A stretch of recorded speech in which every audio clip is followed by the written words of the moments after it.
Ok, administração pública, lei de improbidade administrativa, professor Muniz. Vamos aqui dando prosseguimento. Então, colegas, o que, é que o artigo 1º dessa lei fala? Como a gente já tinha comentado, o objetivo dessa lei é o quê? Proteger a probidade na administração. Caso você, quando passar nesse concurso, você, logicamente, você vai cumprir os preceitos éticos, você vai ser uma pessoa proba. Porém, existem funcionários que vão enriquecer licitamente, vão causar prejuízo à instituição e vão ferir os princípios morais. E é isso que a gente vai estudar. Será que vai ter sanções para as pessoas que fazem isso, para os funcionários que fazem isso? Quais são as sanções? Quais são os atos? Será que tem alguns requisitos? Será que, se ele agir de forma culposa ou dolosa, será que isso é crime, professor? Será que ele tem alguma punição? Então, aí, tudo isso que a gente vai ver nessa lei. Então, vamos lá.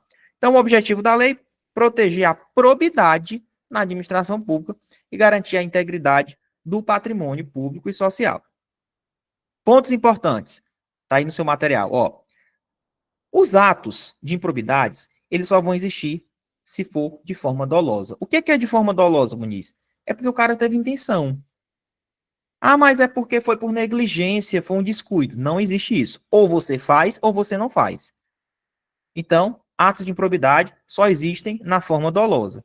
Dolo, vontade livre e consciente de praticar o ilícito. Não basta a voluntariedade.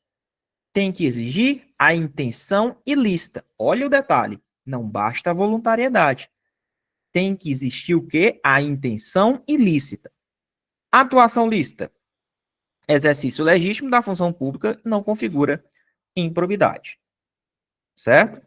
Ah, mas ele está fazendo ele legitimamente na função pública, não configura improbidade. Professor, essa lei abrange somente o Poder Executivo? Não. Tanto o Poder Executivo, quanto o Poder Legislativo, quanto o Poder Judiciário, em todas as esferas. Inclui entidades privadas. Ixi, professor, empresa privada? Cuidado. Empresa privada que recebe recurso público do governo.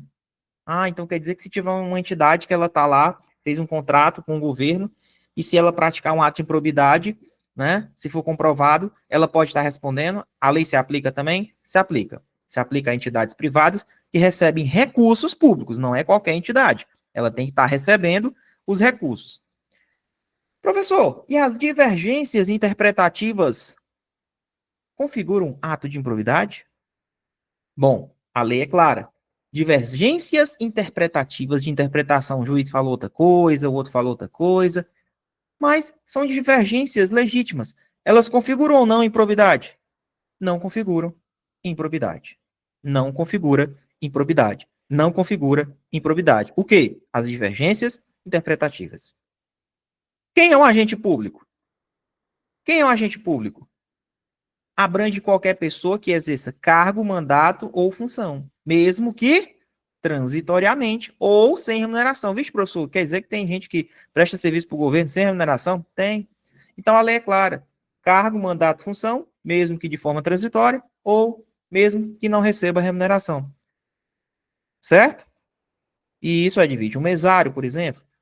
Quem celebra ajustes com a administração pública também está sujeito à lei. Muito importante esse detalhe. Então, se você celebrou ajustes com a administração pública, você simplesmente vai, se você teve um ajuste com a administração, alguma coisa você está fazendo para o público, para o interesse público. Então, celebrou ajuste, pronto.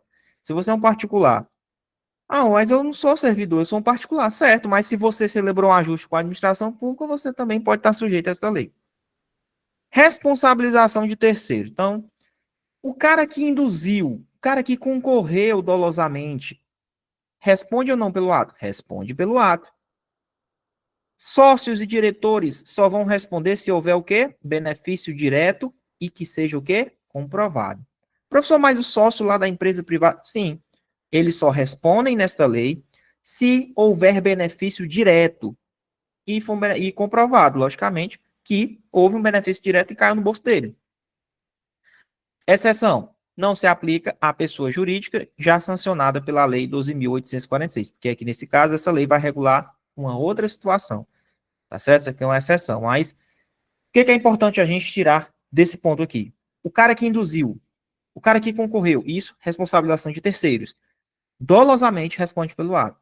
Sócios e diretores da empresa que fecharam um contrato lá, um acordo com o, o governo. Bom, só responde se houver benefício direto e comprovado que o sócio e o diretor recebeu também. Denúncia. Então, a autoridade com indícios de improbidade deve comunicar quem? Olha essa questão de prova, olha, deve comunicar quem? Ministério Público. Professor, e os herdeiros e sucessores dessas autoridades que estão respondendo? Bom, a obrigação de reparação é limitada ao valor da herança ou patrimônio que transferir. Então, vamos lá que o cara foi denunciado, está respondendo por improbidade administrativa, morreu, e aí? Herdeiros e sucessores vão entrar no jogo. Então, há essa obrigação de reparação limitada, né, ao valor da herança ou patrimônio transferido, ou seja, morreu, passa para o sucessor, mas aí, se vamos supor que ele deixou 300 mil, e o negócio lá é de 400 mil para ele retornar. Bom, a reparação vai se limitar ao que sobrou na herança, ou seja, e os outros 100 mil, professor, está faltando 100 mil.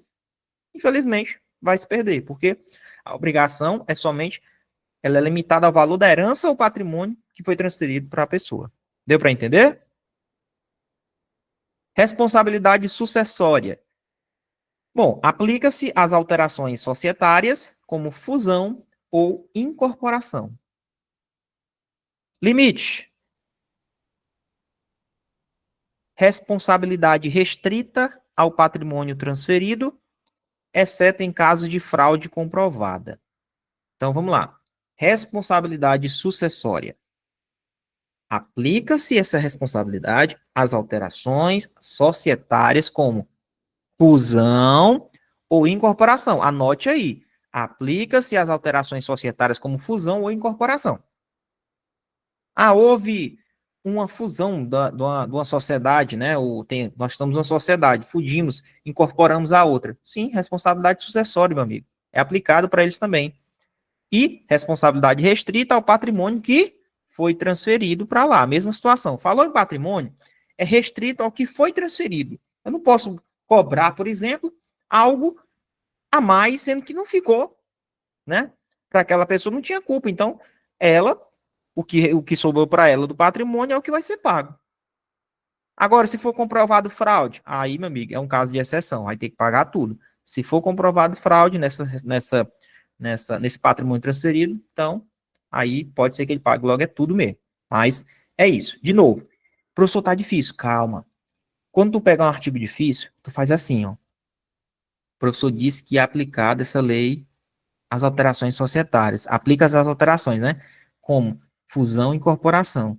E o professor falou também que a responsabilidade ela é restrita ao patrimônio que é transferido. Agora, se for comprovada a fraude, é uma exceção. Pronto. Se você for nessa linha, você acerta. Bora aqui algumas questões, vamos? Agora eu vou precisar da ajuda de vocês, porque eu não sei resolver essas questões, não. Vamos lá. Para que um ato seja considerado improbidade administrativa, é suficiente que o agente público tenha agido voluntariamente, sem necessidade de comprovar a dolo. Certo ou errado? Agora eu quero ver aquela bomba de mensagem no chat. Vai lá. Tá errado. Por quê, professor? Marca aqui um x no quadrado. Por quê? Sem necessidade de comprovar dolo? Não. Nos atos de improbidade, tem que ser comprovado o quê? O dolo. É, Josiane, é isso aí. 2. A improbidade administrativa pode ser configurada em casos de divergência interpretativa de uma lei, mesmo que baseada em jurisprudência. E aí? Será que a improbidade pode ser configurada em casos de divergência interpretativa? Hum, item errado mais uma vez. Tá errado. Tá errado. A gente viu que não configura esses casos de divergências interpretativas. Próxima. O particular que celebra um contrato de gestão com a administração pública, ele está sujeito às sanções previstas na lei, pessoal? Celebrou o contrato, pegou o bizu, está sujeito sim. Próxima. Os sócios e colaboradores de uma pessoa jurídica de direito privado. Olha os sócios ou colaboradores. não respondem por atos de improbidade, salvo se comprovadamente participaram e se beneficiaram diretamente. E aí?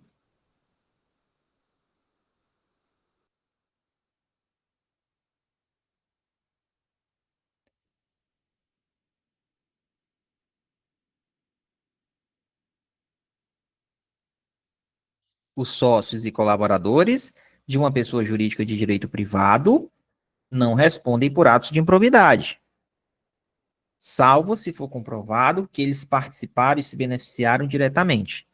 A gente viu que sim, né, professor? Olha lá. Tem bem aqui, ó. Só respondem se houver benefício direto e comprovado.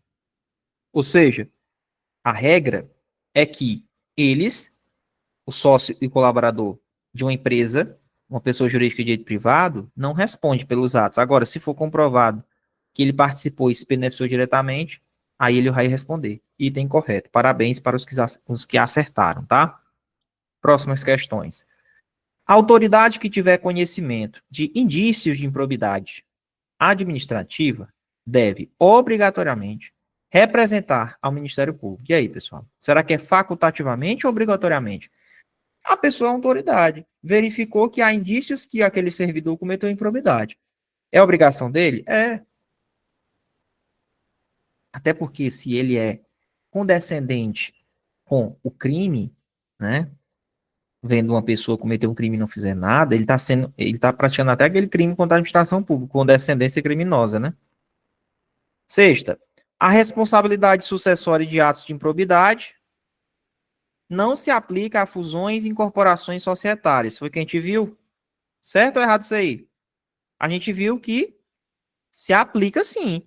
Responsabilidade sucessória, né, de atos de improbidade se aplica sim a fusões e incorporações societárias. Viu? Errado. Próximo. Apenas agentes públicos que ocupam cargos efetivos são considerados sujeitos à lei de improbidade. Tá errado, né? Beleza, Virna? Errado, errado demais. Atos de improbidade administrativa podem ser praticados contra entidades privadas que recebem subvenção ou benefício fiscal de entes públicos. Foi o que a gente viu? Entidades privadas que recebem recursos públicos. É isso aí. Então, item correto. Se ela recebeu recurso público, show. Nona. O ressarcimento de prejuízos causados por atos de improbidade contra entidade privada é limitado à repercussão do ilícito sobre os recursos públicos envolvidos.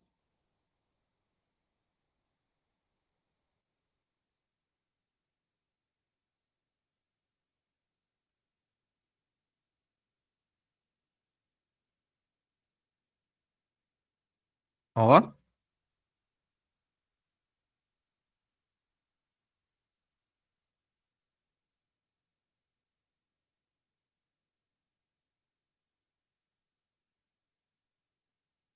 ele fala aqui, ó.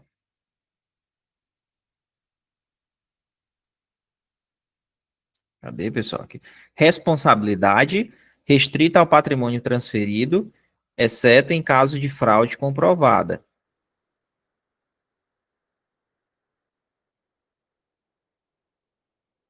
E a questão, meu Deus, achei, pronto. O ressarcimento de prejuízos causados por atos de improbidade contra entidade privada é limitado à repercussão do ilícito sobre os recursos públicos que estão envolvidos. É isso aí, né, pessoal? Item correto.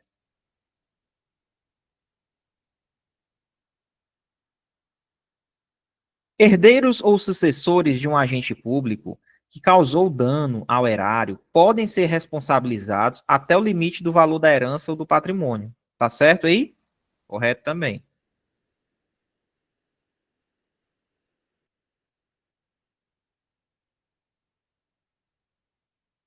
É isso aí.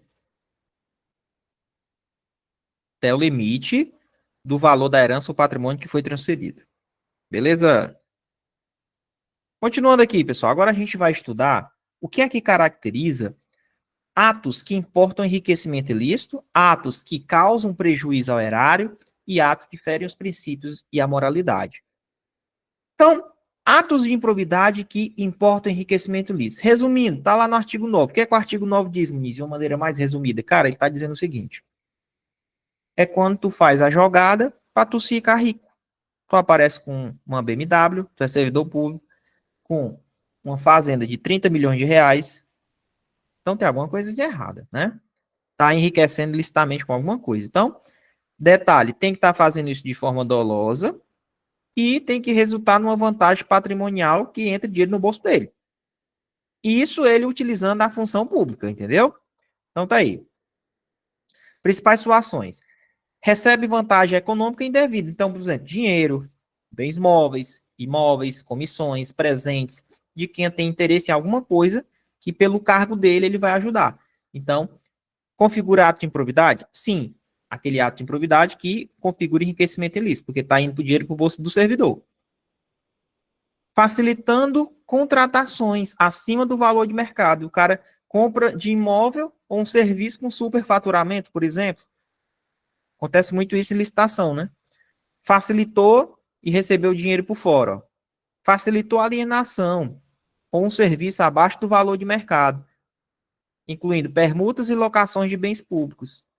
Então, se for comprovados, botou dinheiro no bolso dele, pronto. Se ele facilitou é porque recebeu o quê? Dinheirinho. Usar bens públicos em benefício privado. Ele empregou um veículo, um equipamento, um trabalho de servidores para fins particulares. Tolerar ou incentivar atividades ilícitas em troca de vantagens. Jogos de azar, contrabando, narcotráfico. Então, tudo isso aqui configura improbidade pelo ato de enriquecimento ilícito. Fazer declaração falsa para obter vantagens econômicas. Adquirir bens desproporcionais ao patrimônio. Aceitar consultoria ou comissão de partes interessadas, né? Ali durante o exercício do cargo, recebendo um dinheirinho para dar consultoria, utilizando a função dele, sendo que, na verdade, era para ele fazer aquilo, né? Então, tudo isso que gera enriquecimento ilícito entra dentro dos atos de improbidade que gera enriquecimento ilícito. Intermediar, ó, a bolsinha do dinheiro, ó. Intermediar o quê? Liberação de verbas públicas em troca de vantagem econômica. Omitir um ato que era ofício dele em troca de quê? De vantagem. Apropriar-se de bens públicos no exercício do cargo. Usar bens ou verbas públicas para fins próprios. Tudo isso configura atos de improbidade. Agora vamos aprender os atos de improbidade que causam prejuízo à instituição. A gente viu agora anteriormente atos que causam dinheirinho no bolso dele, dinheirinho no bolso do servidor. Ele fez alguma coisa para ajudar a beneficiar alguém para ganhar dinheiro. Mesma coisa, só de forma dolosa, e o objetivo para ser um ato de improbidade que cause prejuízo tem que causar o quê? Perda patrimonial para o Estado. Um desvio, uma dilapidação ou um desperdício de bem público, ou seja, quem se prejudica é o Estado. Principais situações: facilitar a incorporação de bens públicos ao patrimônio privado. Pô, se ele facilitou a incorporação de bem público ao patrimônio privado, quem está perdendo é o órgão público. Permitir o uso de bens públicos por terceiros sem formalidade legal. Pois é. Quem está se lesionando é quem? É o bem público, que as pessoas pagam imposto para manter aquilo. Doar bens públicos sem observar as exigências legais. Cara, tudo tem que ter a exigência legal. Se ele doa um bem, aqui falou que ele recebeu dinheiro? Não. Mas se ele está doando bem sem observar as exigências legais, isso caracteriza um ato de improbidade que está causando prejuízo ao erário. Facilitou uma doação, um serviço público abaixo do preço de mercado. Causou prejuízo também à administração. Facilitou as contratações acima do preço. Vixe, professor, mas deixa eu dizer uma coisa. Bom, se tu contrata acima do preço, mas um enriquecimento ilícito? Calma, pera. Se ele tivesse dizendo assim, ó, facilitou as contratações acima do preço por recebimento de vantagem, aí era enriquecimento ilícito. Se ele dissesse só assim, facilitou as contratações acima do preço de mercado, vamos, quem está saindo dinheiro é de quem? É da administração? Ele está pagando mais do que era para pagar. Quem está perdendo dinheiro? A administração. Então, o prejuízo é para a administração. Agora, se ele tivesse dito na questão, facilitou a contratação acima do preço para em benefício próprio ou por receber vantagem. Aí sim, aí já não era prejuízo horário, já era enriquecimento ilícito. Realizou operação financeira sem respeitar as normas legais. Concedeu benefício sem base legal, frustrou a licitação ou um processo seletivo, né? Causou perda patrimonial efetiva. Autorizou uma despesa não prevista em lei, agiu de forma ilícita na arrecadação de tributos, liberou verbas que não era para liberar, não observou as normas específicas, facilitou o enriquecimento ilícito de uma pessoa. Estou dizendo, eu não ganhei dinheiro, mas eu facilitei para que uma outra pessoa ganhasse. Interessante. Se eu facilito para eu ficar rico, é ato de improbidade que gera enriquecimento ilícito. Se eu não ganhei nada, mas eu só facilitei para que uma outra pessoa, um terceiro, ganhasse, aí já é um ato de improbidade que eu estou praticando de prejuízo ao erário. Entendeu a jogada? Então, cuidado nesse joguinho que eu estou ensinando aqui a vocês, ó, para vocês saberem identificar. Usar bens ou trabalho público em obras particulares. Celebrar contatos sem observar a formalidade. Celebrar contrato de consórcio sem dotação orçamentária. Atos que atuam contra os princípios da administração pública. Vamos lá. Cai essa diferença sim, viu? Cai essa diferença. Mesma coisa. Aqui são atos em que o cara vai ferir a honestidade, a imparcialidade e a legalidade. Quais são? Esse daqui cai em prova. Negar publicidade. Negar publicidade aos atos oficiais sem justificativa. Fere o quê? É enriquecimento ilícito, prejuízo à erária ou ferir os princípios da administração? Princípio da administração. Princípio de quê? Da publicidade. Só lembrar do LIMP, ó. Feriu a publicidade. Frustrar a concorrência em concurso público. Enriquecimento ilícito, prejuízo erário, não. Tu simplesmente, se tu frustrou a concorrência, que era uma coisa que era para todo mundo respeitar, tu acabou de simplesmente de ferir o princípio da legalidade. Frustrar a concorrência é atos de improbidade que ferem os princípios da administração pública. Deixar de prestar contas. Existe o princípio da prestação de contas, do que é público. Se você deixar de prestar contas, ocultando as irregularidades, fere os princípios. Fere, ou seja, é um ato de improbidade contra o princípio administrativo. Revelar informação sigilosa, estratégica. Pô, se você tinha o dever de se manter em sigilo e você revela informações estratégicas, você está cometendo atos de improbidade que ferem os princípios. Nomear parentes em cargos comissionados. O nepotismo, isso aqui foi incluso recentemente. Falou em nepotismo? É ato de improbidade? É. E aí, é enriquecimento ilícito, Muniz? Prejuízo horário ou fere os princípios? Fere os princípios. Usar recurso público para autopromoção. Fere os princípios. Princípio da impessoalidade, ó. Impessoalidade. Entendeu? Bora aqui algumas questões. Constitui ato de improbidade administrativa importar-se de forma negligente na prática de um ato que resulte em enriquecimento ilícito. Tá certo. Isso mesmo.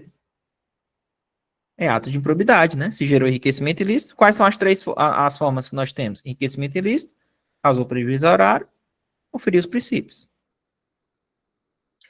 É ato de improbidade administrativa, utilizar bens públicos em obras ou serviços particulares, como veículos ou equipamentos, mesmo que de forma temporária. Verdade. Próxima.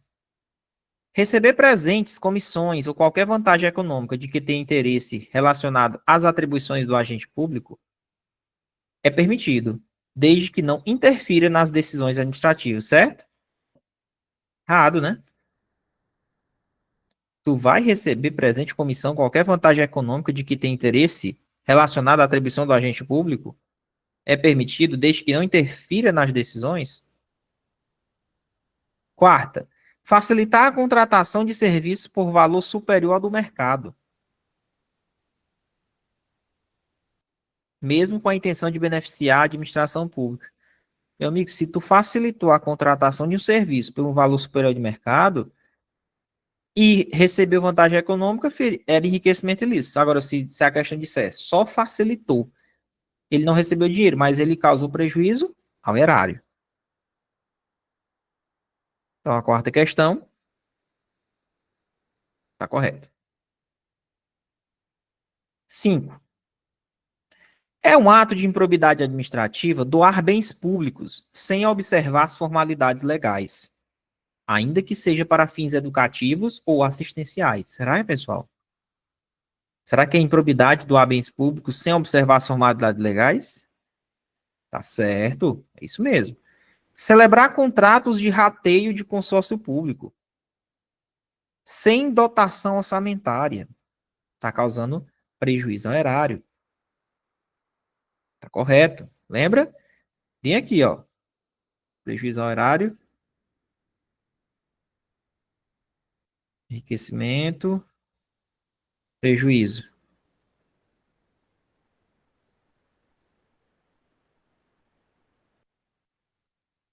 Terceiras.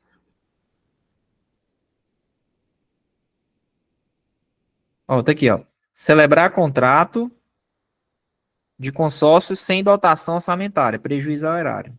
Corretíssimo. Bem certinho. Por que eu estou ensinando vocês a voltarem na lei? Porque é importante. Vocês têm que associar a questão com as leis, né? Vamos aqui. Pessoal, a gente já falou dos atos, agora a gente vem. Quais são as penalidades? Quais são as sanções? Agora a gente vai ver aqui nesse quadro aqui que eu montei para vocês, tá? Exclusivamente para vocês. Depois, esse material da aula vai ficar disponível, pessoal, na plataforma de questões de vocês, tá? Abaixo da videoaula tem o material da aula, mas também tem a degravação, que é esse slide aqui, meu, que é você quiser baixar e dar uma lida no slide do professor, que às vezes tem uma tabela, eu vou deixar disponível para vocês, tá?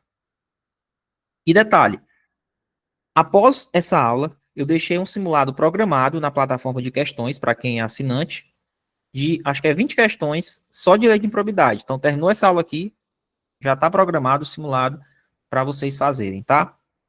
Professor, e quem é gratuito? Pronto, quem está aqui hoje gratuito, eu deixei uma palhinha para vocês. Vocês vão ter acesso também a esse simulado para fazer após a aula, tá bom? Então, aí quando terminar aqui, você entra na plataforma de questões, mas só vai ter acesso somente a esse simulado aqui. Eu estou deixando para vocês conhecerem a plataforma, somente esse simulado, tá? Mas vamos lá. Quais são as sanções? Enriquecimento ilícito, prejuízo ao erário e atentados aos princípios. Vamos lá. Quem comete enriquecimento ilícito perde os bens que conseguiu por conta da falcatrua, né? Perda dos bens ou dos valores acrescidos ilicitamente ao patrimônio. Prazos, né? Suspensão dos direitos políticos, até 14 anos. Multa equivalente ao valor do acréscimo patrimonial. Quem comete enriquecimento ilícito perde a função pública, não é suspender, é perda da função, viu? E proibição de contratar com o poder público por até 14. O que é que vocês observam aqui, ó? Vocês que gostam de ser observadores. Enriquecimento ilícito tem o 14, ó. Prejuízo ao erário tem 12, ó. Observe que os prazos são 12. E atentado aos princípios da administração tem 4 aqui, ó. Diferença de 2 anos, praticamente, do enriquecimento ilícito para o prejuízo. Mas vamos lá. De novo, se o cara comete enriquecimento, ele perde os bens que ele conseguiu adquirir ilicitamente, suspende os direitos políticos deles por até 14 anos, recebe uma multa equivalente ao valor do acréscimo que ele teve no patrimônio dele. E fica proibido de contratar com o poder público, se for empresa, por até 14 anos. Professor, ele recebe uma multa civil também? Recebe, equivalente ao valor do acréscimo do patrimônio dele. E se for um ato que cause prejuízo ao erário? Ele perde os bens, os valores acrescidos, perde a função pública. Agora o prazo já é diferente. No prejuízo ao erário é 12 anos, no enriquecimento é 14. Suspende os direitos políticos deles até 12 anos, multa civil equivalente ao valor do dano e fica proibido de contratar com o poder público por até 12 anos. Atentado aos princípios da administração. Se ele comete, ele recebe uma multa civil de até 24 vezes o valor da remuneração que ele recebe. Fica proibido ali de contratar com o poder público por até 4 anos. Então é isso. Isso aqui é o que cai na sua prova. E mais cai. São essas sanções. Tranquilo? Algumas observações. Aplica-se apenas ao vínculo relacionado à infração, podendo ser estendido em casos graves. Isso, a perda da função pública, tá? Multa civil pode ser dobrada se a situação econômica do réu tornar a penalidade ineficaz. Ah, eles são muito ricos. Aplicou uma multa de 100 mil para uma empresa que tem um lucro de 1 bilhão. 1 bilhão. O que é 100 mil para quem lucra 1 bilhão? Então, nessa multa civil, tem essa possibilidade de ser dobrada se ele comprovar que a situação econômica daquele cara era uma situação boa, né? Que não ia afetar essa multa a ele. Pessoa jurídica. Devem ser considerados os impactos econômicos e sociais para viabilizar a continuidade das atividades. A proibição de contratar com o poder público deve ser registrada onde? No 6. Anota aí. Trânsito em julgado. As sanções só podem ser executadas após o trânsito em julgado da sentença. Então, todas essas sanções que eu falei só podem ser executadas após o trânsito em julgado da sentença condenatória. Se uma questão vier dizendo que ele pode executar essas sanções antes do trânsito em julgado, está errado. Vamos lá, prazos. Na suspensão dos direitos políticos, lembra? Enriquecimento lícito até 14 anos, prejuízo erário até 12. Conta-se retroativamente o tempo entre a decisão colegiada e o trânsito em julgado. Sério? É. Entre o prazo da decisão colegiada, esse períodozinho, até o trânsito em julgado, conta-se retroativamente o tempo entre a decisão colegiada e o trânsito em julgado, para efeito de contagem lá dos anos, né? Até 12 anos, até 14 anos. Por aqui algumas questões. Na hipótese de enriquecimento ilícito, o agente público pode ser condenado à perda da função pública, suspensão dos direitos políticos por até 14 anos e pagamento de multa civil equivalente ao valor da acréscimo. Certo ou errado? Perda da função pública, suspensão dos direitos políticos por até 14 anos e pagamento de multa civil equivalente ao valor do acréscimo. É isso aí mesmo. Próximo. Nos casos de improbidade administrativa que causam prejuízo ao erário, a proibição de contratar com o poder público pode ter duração máxima de 14 anos. E aí? Prejuízo ao erário, eu não sei nem o que é que esse 14 está fazendo aí. Porque eu falei que prejuízo ao erário, pessoal, é o quê? 12 anos. Entendeu? Tá errado. Terceira. Quando o ato de improbidade administrativa for de menor gravidade, as sanções podem se limitar apenas à aplicação de multa, sem prejuízo do ressarcimento do dano. Certo ou errado?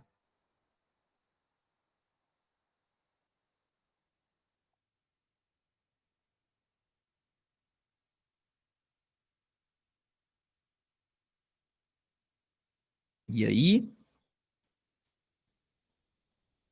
que vocês acham?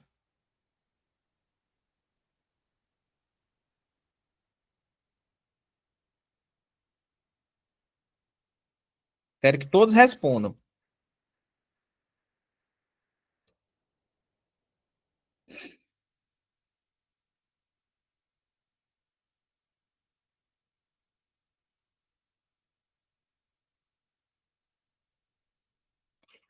Vou dar um tempo. Eu acelerei demais, né, pessoal? Nós já estamos no final aqui. Vou deixar um tempinho aqui para vocês responderem essa.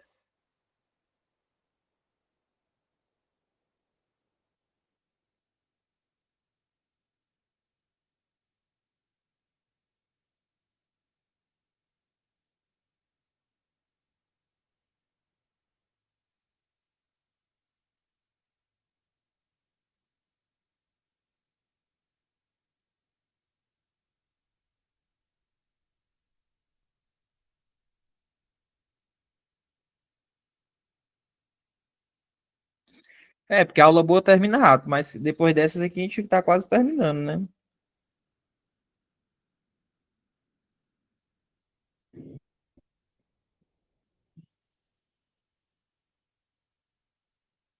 Certo ou errado? Por que vocês estão marcando errado nessa questão, hein? Todo mundo tacando errado nessa questão.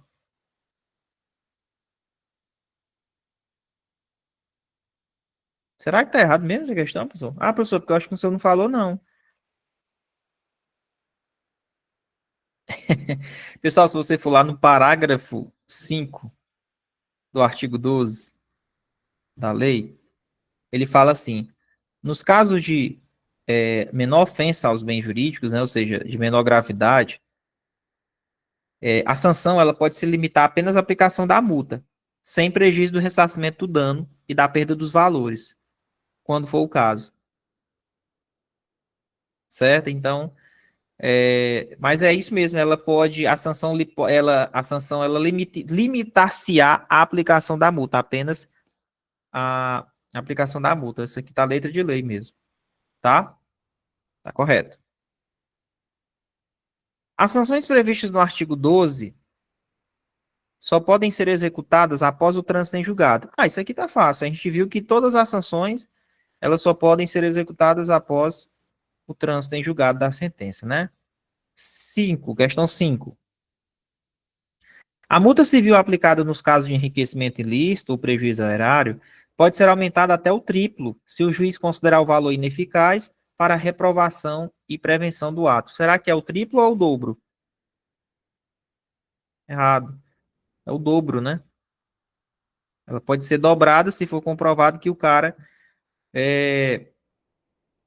aquela multa que foi dada não vai mexer nem no bolso do cara, porque o cara é muito rico, então até o dobro. Sexta, no caso de atos de improbidade administrativa que atentem contra os princípios da administração pública, o agente pode ser proibido de contratar com o poder público por até 4 anos. Tá certo?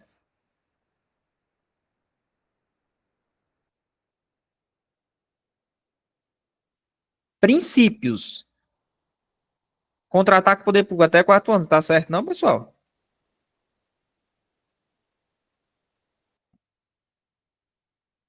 Eu estou falando de proibição de contratar. Vamos lá, voltar aqui na tabela. Aqui, ó. Princípios. Proibição de contratar com o poder público até 4 anos. Tá certo. Certinho. Ixi, já, professor? Terminou tudo? É. Se você está estudando para carreira policial, você não precisa ficar se engabelando com muita coisa. Não é não? Só isso. É. Sério, professor? É. Então foi que a gente viu tudo. Os atos, as sanções, questões, aquela parte inicial que é muito importante e terminamos. Pode encerrar a gravação. E aí? Professor, e agora? Calma, calma. Agora você vai lá para a plataforma que tem um simulado lá programado, o